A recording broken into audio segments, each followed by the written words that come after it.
नमस्कार, मैं रवीश कुमार। जब भी हम ये मानने लगते हैं कि भारत की राजनीति अब इवेंट मैनेजमेंट से ही चलेगी, तभी भारत की जनता गलत साबित कर देती है। लगता है वो जिद पर अड़ी हुई है कि लोकतंत्र में राजनीति को प्रबंधन से नहीं चलने देंगे।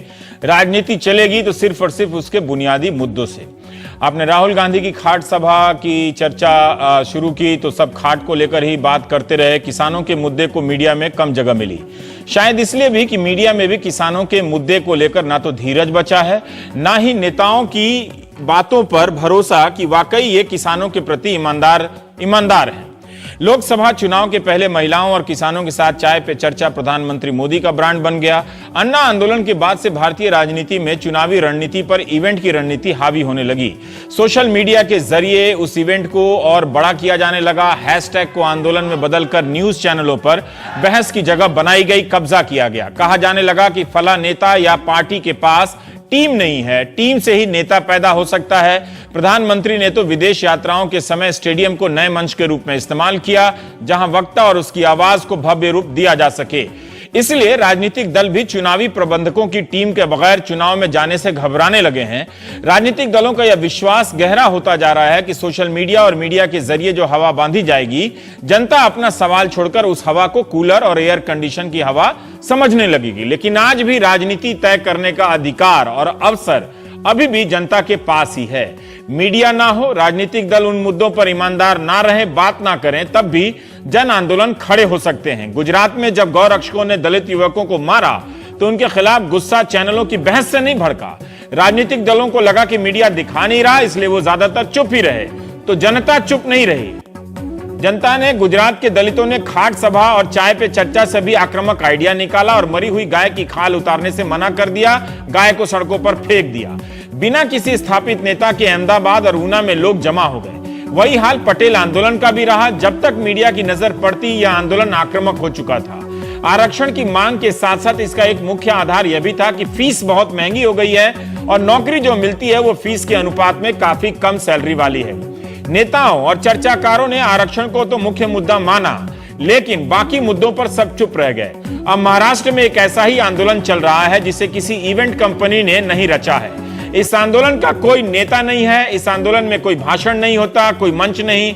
लाखों की संख्या में मराठा समाज के लोग निकल रहे हैं और लंबी लंबी रैली करते हैं, घर चले जाते हैं। हम इसी रैली के बारे में बात करेंगे। 14 जुलाई को महाराष्ट्र के कोल्हापुर के रेजिडेंसी क्लब में मराठा समाज से जुड़े कई संगठनों की एक गोलमेज परिषद हो रही थी। तभी 13 जुलाई की एक घटना पहुंचती है कि एक मराठा लड़की के साथ कथित रूप से 3 दलित लड़कों ने बलात्कार किया और उन लड़कों ने SC/ST एट्रोसिटी एक्ट लगाने की धमकी भी दी थी। इस खबर ने गोलमेज परिषद की दिशा बदल दी। लेकिन उस बैठक में क्या चर्चा हो रही थी? उस बैठक में मराठा समाज के लिए काम करने वाले पूरे प्रदेश से कोई 30 संगठन आए थे, समाजशास्त्री आए थे, इतिहासकार और पत्रकार भी। वहां समाज से जुड़े 20 मुद्दे पर चर्चा हो रही थी। परिषद को बुलाने वाले बहुजन आंदोलन और फूले शाहू अंबेडकर विचारधारा के लोग भी थे उसमें। इनका मकसद यही था कि मराठा समाज ब्राह्मणवादी कर्मकांडों का असर बढ़ता जा रहा है उसमें। मराठा लोग टीवी के जरिए पॉपुलर होने वाले बाबाओं के प्रभाव में आ रहे हैं, इससे उन्हें बचना चाहिए। इसके अलावा वहां 2 सबसे बड़े मुद्दे थे। एक यह कि आत्महत्या करने वाला 90% किसान मराठा है। गांव से दूसरी जातियां चली गई हैं, मराठा किसान गांव में है लेकिन गांव रहने लायक नहीं। मराठा को वोट लेकर मराठा नेता इन किसानों की समस्या का हल नहीं करते। इसी के साथ मराठा युवाओं का मुद्दा था कि इंजीनियरिंग, मेडिकल और अन्य प्रोफेशनल कोर्स की फीस बहुत महंगी हो गई है। ओबीसी और अनुसूचित जाति को फीस माफी और छात्रवृत्ति की सुविधा है। मराठा युवकों के गरीब तबके को भी आर्थिक आधार पर छात्रवृत्ति मिलती है, लेकिन बाकी युवकों को नहीं मिलती। इस कारण ये युवा आरक्षण को दोषी मानने लगे। युवाओं का गुस्सा इस बात को लेकर भी है कि कोई भी राजनीतिक दल महंगी शिक्षा को आवाज नहीं दे रहा है। अगर यह बात सही है तो गुजरात के पटेल आंदोलन से लेकर महाराष्ट्र के मराठा आंदोलन तक यही बता रहे हैं कि हमारे राजनीतिक दल सिर्फ युवा युवा करते हैं, मगर महंगी शिक्षा और खेती के संकट पर चुप्पी साध जाते हैं। युवाओं का राजनीतिक दलों को छोड़कर सामाजिक संगठनों की तरफ जाना यह बता रहा है कि राजनीतिक दलों में उनका भरोसा कितना कम हुआ है। वो यह मानने लगे हैं कि महंगी फीस पर कोई भी दल या नेता ईमानदार हो ही नहीं सकता। मराठा आंदोलन जरूर आरक्षण मांगने और SC/ST एट्रोसिटी एक्ट के दुरुपयोग को लेकर मुखर है या इसे ही उभार रहा है। इस आंदोलन से जुड़े एक सज्जन से बात की तो उन्होंने बताया कि आंदोलन की तरफ से जो मांग पत्र कलेक्टर को दिए जा रहे हैं उसमें SC/ST एट्रोसिटी एक्ट समाप्त करने की बात नहीं है, दुरुपयोग कम करने की बात है। इन मांगों को और कोपराडी बलात्कार कांड को लेकर अहमदनगर में कोई 10-12 संगठनों ने एक मार्च निकाला। 10,000 के करीब लोग होंगे, उसे मीडिया ने नोटिस नहीं लिया।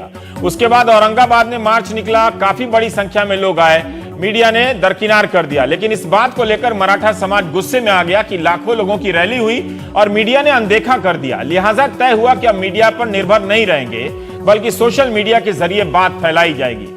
जलगांव के मूक मार्च को ड्रोन कैमरे से शूट किया गया, इसलिए आप मूक मार्च से संबंधित जितनी भी तस्वीरें देखेंगे ज्यादातर ऊंचाई से ली गई हैं, वहां भीड़ ज्यादा प्रधान है, संख्या और उसकी ताकत का भाव भरने के लिए। मराठा समाज को लगा कि बिना नेता के भी उनकी रैली हो सकती है। मीडिया चुप रहा मगर लोग बातें करने लगे। जलगांव के बाद बीड़ और परभनी में भी मूक मोर्चा निकला, जिसमें बड़ी संख्या में लोग आए। औरंगाबाद की रैली में इस आंदोलन की रूपरेखा तय हुई कि कोई नेता मंच पर नहीं जाएगा, होगा भी तो सबसे पीछे चलेगा, भाषण नहीं होगा, नारा नहीं लगेगा। इसके लिए कोई इवेंट मैनेजमेंट की कंपनी नहीं बुलाई गई, बल्कि लोगों ने आपस में ही विचार विमर्श कर आइडिया बना लिया। यही कि घर से काले टी शर्ट या कपड़े में आना है। अब तो ये टी शर्ट बिकने भी लगी है। 150 से 200 रुपए का टी शर्ट लॉन्च हो गया है। सर पर काले रिबन बांध कर निकलना है ताकि लगे कि विरोध मार्च में आए हैं। सबसे कहा गया कि वे हाथ में भगवा झंडा लेकर आए, शिवाजी से जुड़ा हुआ झंडा। आप कई तस्वीरों में देखेंगे कि मूक मार्च में भगवा झंडे की भरमार है। इन झंडों की तस्वीर खास एंगल से ली गई है ताकि एक ताकतवर समूह होने का संदेश भी जाए। मूक मोर्चा में सिर्फ अधिकृत पोस्टर होता है, कोई अपनी तरफ से बैनर लेकर नहीं जाता है। मोर्चा में कौन कहां होगा ये सब तय किया जाता है। सबसे पहले छात्राएं, उसके बाद महिलाएं, फिर महिला नेता, युवा, पुरुष। पुरुषों में भी क्रम तय है, वकील होंगे, शिक्षक होंगे, इंजीनियर, व्यापारी, फिर राजकीय नेता और स्वच्छता कार्यकर्ता जो कचरे को उठाते हैं और फेंक दूसरे जगह रखते हैं। सबसे आखिर में आयोजक होते हैं। यह मोर्चा खत्म होने के बाद काले कपड़ों में लड़कियां कलेक्टर को अपना मांग पत्र सौंपती हैं। अब तो मूक मोर्चा नाम से पानी का बोतल भी आ गया है, आप इन तस्वीरों में देख सकते हैं। महाराष्ट्र के मुख्यमंत्री फडणवीस कह रहे हैं कि आरक्षण के प्रति सरकार गंभीर है, लेकिन मामला अदालत से तय होगा और आरक्षण से आगे भी जाकर समाज की समस्याओं को हल के लिए प्रयासरत है। गांव में वो रोजगार पैदा करने का प्रयास कर रहे हैं। लेकिन आरोप है कि मूक मोर्चा को कांग्रेस और एनसीपी बढ़ावा दे रही है। शरद पवार ने एट्रोसिटी एक्ट समाप्त करने की मांग की है, जिसमें अगर आप दलित के साथ हिंसा करते हैं या कोई अपराध तो 10 साल की सजा हो सकती है। लेकिन इन दलों को भी पता नहीं है कि मूक मोर्चा का राजनीतिक इस्तेमाल कैसे कर लिया जाए। यह बात किसी को समझ नहीं आ रही। क्या यह मोर्चा मराठा समाज और दलित समाज को आमने सामने खड़ा कर देगा एट्रोसिटी एक्ट के सवाल पर? यह सबसे बड़ा सवाल है महाराष्ट्र की राजनीति में। मूक मोर्चा ने आशंका और कौतूहल दोनों पैदा कर दिया है। भारी बहुजन महासंघ के प्रकाश अंबेडकर ने कहा है कि मूक मोर्चा दलितों के खिलाफ नहीं है, यह उनकी सरकार से अपनी लड़ाई है। मूक मोर्चा के खिलाफ कोई विरोधी मार्च नहीं निकाले। दलितों को इस मामले में नहीं पड़ना चाहिए। केंद्रीय मंत्री रामदास अठावले ने शुरू में आक्रामक स्टैंड लिया, मगर अब आरपीआई टकराव नहीं चाहती। अठावले और प्रकाश अंबेडकर का कहना है कि SC/ST एट्रोसिटी एक्ट समाप्त करने की मांग सही नहीं है और ना होगी, न ये एक्ट होगा। प्रकाश अंबेडकर ने कहा कि कांग्रेस एनसीपी को अगर समस्या है तो एट्रोसिटी एक्ट में संशोधन का प्रस्ताव संसद में लाकर दिखा दें। बुधवार को नवी मुंबई में भी मूक मोर्चा निकला। सोलापुर में भी बड़ी संख्या में लोग मार्च में आए। हर जगह स्थानीय मराठा समाज ही इसमें शिरकत कर रहा है। मध्य जुलाई से मूक मोर्चा निकल रहा है और अभी अक्टूबर के आखिर तक निकलेगा। पुणे, वाशिम, बुल्ढाना, बारामती, कई जिलों का अपडेट आ गया है। सबसे बड़ा मोर्चा सतारा में निकलने वाला है, जिसे शिवाजी महाराज की राजधानी के रूप में जाना जाता है। एक मराठा लाख मराठा का नारा है। हर जगह भीड़ का टारगेट व्हाट्सएप के जरिए दिया जा रहा है। मराठा समाज पूछ रहा है कि महाराष्ट्र में इतने सालों तक मराठा नेताओं का ही राज रहा, फिर भी उनकी हालत खराब क्यों है? मूक मोर्चा की एक मुख्य मांग यह भी है कि खेती को लेकर स्वामीनाथन कमेटी की सिफारिशों के हिसाब से उन्हें हक मिले, यानी किसान को लागत में 50% जोड़कर मुनाफा दिया जाए। बीजेपी ने लोकसभा में वादा किया था। राहुल गांधी इस मांग को यूपी में उठा रहे हैं, मगर वहां जोर नहीं पकड़ पा रहा है। महाराष्ट्र में सब चुप हैं, लेकिन वहां यह मांग सामाजिक संगठनों के मंच पर जगह पा रही है। चूंकि तय हुआ है कि संगठन की तरफ से कोई नहीं बोलेगा, इसलिए कोई आयोजक बोल ही नहीं रहा। सरकार भी हैरान है कि बात करे तो किससे करे। प्राइम टाइम में 2 सवाल है, आरक्षण और एट्रोसिटी एक्ट के सवाल महत्वपूर्ण तो है ही, लेकिन क्या ये भी बड़ा सवाल नहीं है कि जिन मुद्दों पर राजनीतिक दलों को ईमानदार होना चाहिए वो अब सामाजिक मंचों से उठाए जाने लगे हैं? क्या यह संकेत नहीं है कि राजनीतिक दलों के प्रति जनता का भरोसा कम होता जा रहा है? तो हम प्राइम टाइम में बात करेंगे। हमारे साथ जेएनयू के असिस्टेंट प्रोफेसर मिलिंद अवार साहब हैं। आप महाराष्ट्र से ही हैं, अंग्रेजी पढ़ाते हैं और दलित विषयों से जुड़े मुद्दों पर आपका शोध कार्य रहता है। अभिजीत राणे साहब हैं, अध्यक्ष हैं आप मुंबई अखिल भारतीय मराठा महासंघ के। और निरंजन टाकले साहब हैं, आप विशेष संवाददाता हैं द वीक के। निरंजन जी, पहले मैं आपसे ही जानना चाहता हूं कि ये जो मूक मोर्चा है, मार्च जो निकला है महाराष्ट्र में और अलग अलग जिलों में, इसका विश्लेषण आप कैसे करना चाहेंगे? क्या ये एक राजनीतिक दलों की, हमारे नेताओं की विफलता का भी एक तरह से प्रतीक है? निश्चित रूप से ये राजनीतिक दलों की विफलता का प्रतीक तो है ही, लेकिन इसके थोड़ा इतिहास में अगर जाएंगे तो ये जो समाज है, इस समाज को महाराष्ट्र में अपने आप को और बाकी समाज भी, मराठा समाज को मराठी में जिसे हम कहते हैं लाखाचा पोशिंदा, मतलब लाखों को संभालने वाला, इस तरह से उनके बारे में कहा जाता था। जब तक खेती ये एकमात्र जरिया था उत्पादन का और कमाई करने का, तब तक ये सही था। लेकिन जब खेती के बगैर दूसरे मार्ग उपलब्ध हुए तो बाकी सारे गांव के समाज ये उन मार्गों की तरफ गए और ये मराठा समाज इसी अपने भ्रम में रहा कि मैं मुझ पर जिम्मेदारी है सबको संभालने की, सबको साथ ले जाने की। तो वो इसी भ्रम में रहा, वो खेती उसके पैरों की एक बेड़ी बन गई और इस हालत में वो समझ ही नहीं पाया कि अगले 50 सालों में जो आज का जमींदार था वो कल का एक अल्पभूधारक मार्जिनल फार्मर बन गया।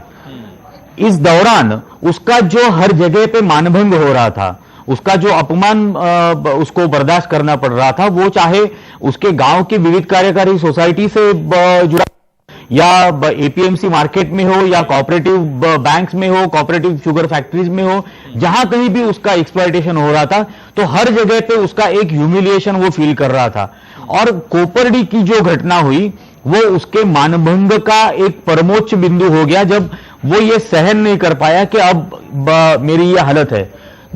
दूसरी बात यह है कि पिछले 2-3 महीनों से, मतलब पिछला पूरा साल महाराष्ट्र में अकाल का गया, आत्महत्याओं की परसेंटेज बहुत बड़ी, 3000 से ज्यादा आत्महत्या महाराष्ट्र में हो चुकी।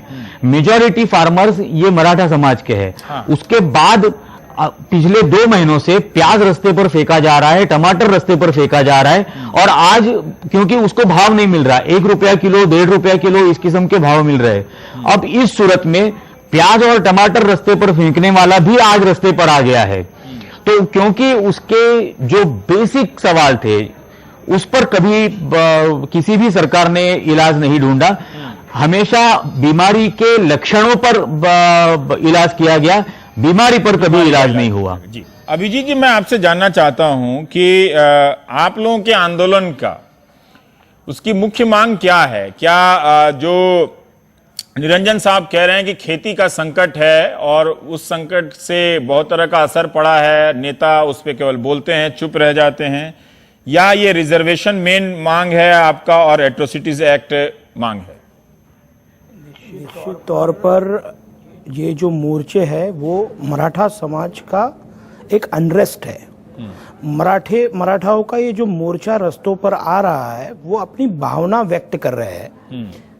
निश्चित तौर पर जो मांगे है वो पहली मांग ऐसी थी कि जो खोपरडी की जो घटना है वो उस घटना को आज लगभग 90 दिन पूरे होने के लिए 4 दिन बाकी है और आज तक अभी तक चार्जशीट फाइल होने का टाइम आया है और ऐसी हालत है कि ये जो आरोपी जो अटक हुए हैं उनको वो आधार पर अभी बेल भी मिल सकती है और सरकार अभी तक सीरियस नहीं है ये कोई भी मुद्दों पर, फार्मिंग का इशू हो या अलग, जो भी हमारे परम मित्र ने जो भी अपने वक्तव्य में जो भाष्य किया वो सभी वक्त जो है उनके जो स्टेटमेंट्स है उनसे हम सहमत है, मगर ये जो हमारी डिमांड्स है, जो बेसिक डिमांड है, पहली डिमांड जो है वो एट्रोसिटी एक्ट में बदलाव। ये जो खोपरडी के जो विशेष जो बदलाव? 3 आरोपी है उसमें से जो 3 आरोपी है उसमें से जो एक आरोपी है वो हिस्ट्री क्रिमिनल है। इसके पहले भी वो खून के आरोप में पकड़ा गया था और वो एट्रोसिटी कायदे के तौर उन्होंने वहां के जो लोग थे, अफेक्टेड लोग थे, उनको दबाव, एट्रोसिटी का कानून का दबाव दिखाकर वो उसमें से एस्केप होने की कोशिश कर रहे थे।